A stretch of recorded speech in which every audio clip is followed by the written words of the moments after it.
Okay, let's talk about migration.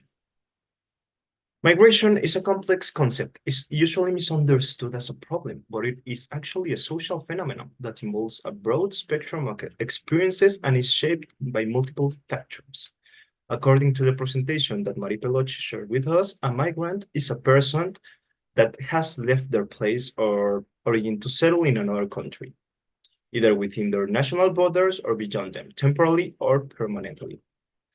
Within the broad concept of migration, various categories such as refugees and asylum seekers appear. A refugee is a forcibly displaced person that has to move due to one or more factors, such as natural disasters, deprivation of basic needs, founded fear, or being persecuted for reasons of race, religion, nationality, etc.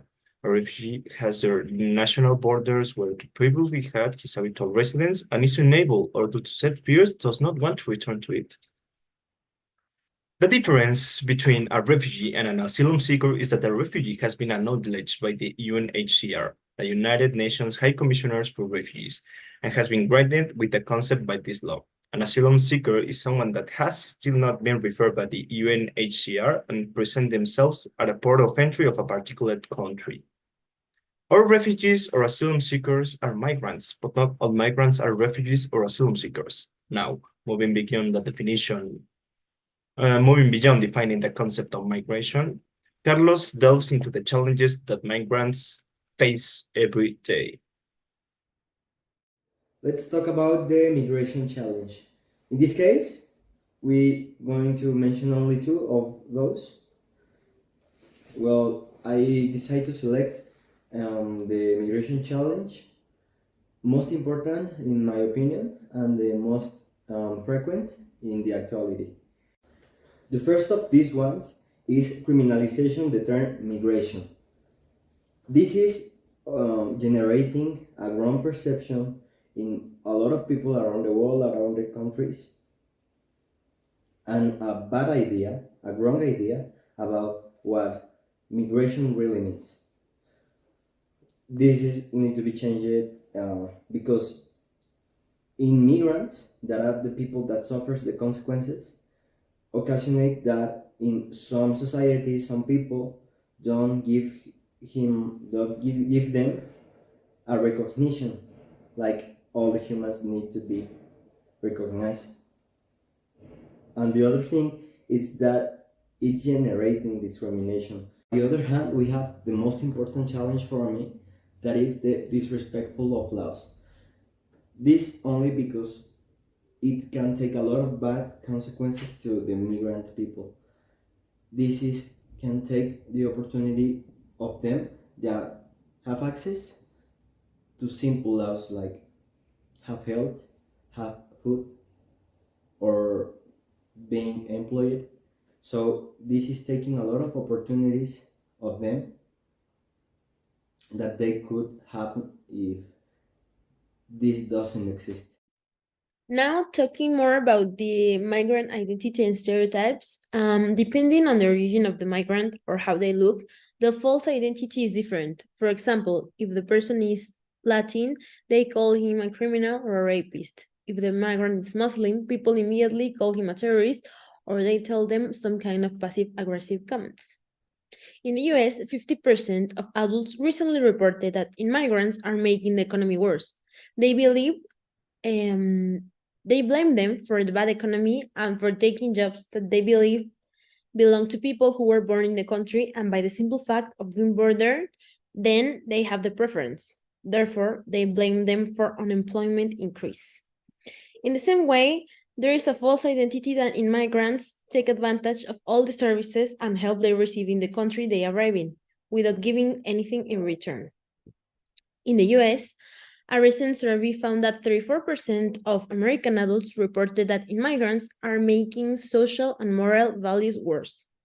The very square and wrong view that people have of immigrants not only affects their quality of life in the new countries to which they emigrate, but also makes them feel afraid, self-segregated, discriminated against, and marginalized.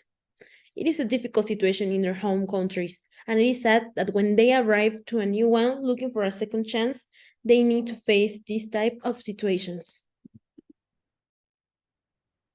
So now that we've talked a little bit about migration, we're presented with these two concepts, the right to migrate versus the right to not migrate. These are different perspectives. The right to migrate says that individuals should be able to move freely from one territory to another. This includes the voluntary right to leave their country of origin and settle in another, either for a known period of time or indefinitely. The ability to travel around the world, to live and return, seek for better opportunities, and to escape unfavorable conditions. The right not to migrate, on the other hand, emphasizes the possibility that individuals have to stay in their home country without facing conditions that may interfere with their life and make them want to leave involuntarily. So these two concepts it's difficult to lean to one side or the other. Like we have a balanced perspective on these two concepts, as both rights involve a certain understanding of the human rights. So the right to migrate is closer to individual autonomy, allowing any human to pursue their aspirations and improve their life. But the right to stay home is also good, as it safeguards stability and the well-being of communities, as it wants to prevent forced displacement and fights for dignity and development of all dimensions. So we think that both of them are important. And it is also important to understand that these rights are not exclusive to each other. They are interconnected. So in a world that respects the right to migrate, we should also work towards having good conditions where individuals that are not willing to migrate due to any factor can also have a great life. This involves focusing on the root causes such as inequality, conflict, discrimination, lack of recognition, poverty, among others, that make individuals want to or have to leave their place of origin in the first place.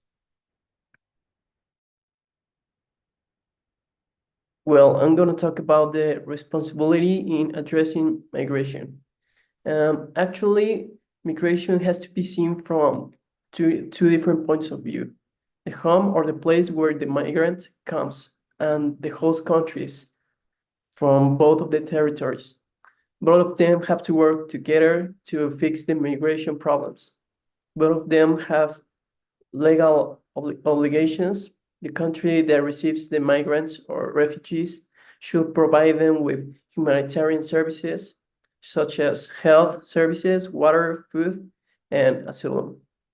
Also, the country from the migrants should address the problem and regulate their borders. Understand and work on the main reasons why people are migrating from their main country.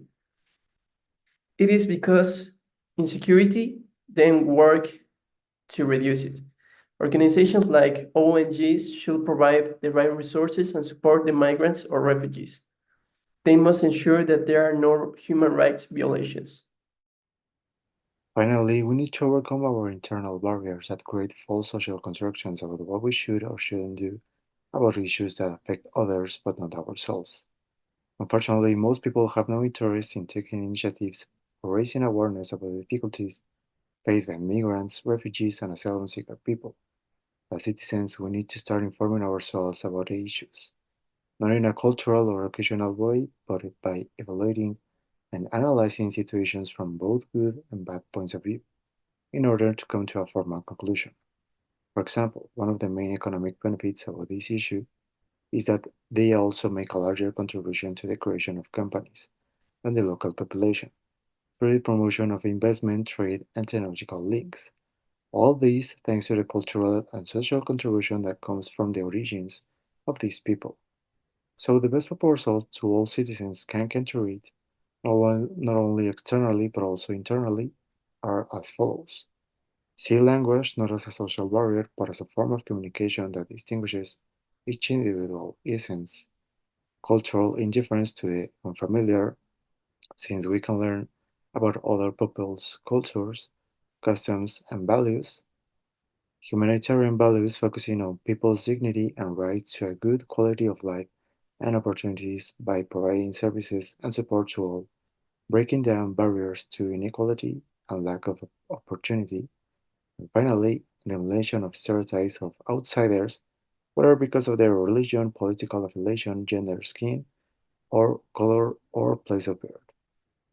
We should see such situations as column supporting of a building, where we have to support one another in case of failure or difficulties, and therefore we have to be united in the face of such difficulties in order to avoid social biases that damages society and affect the external and internal values of people.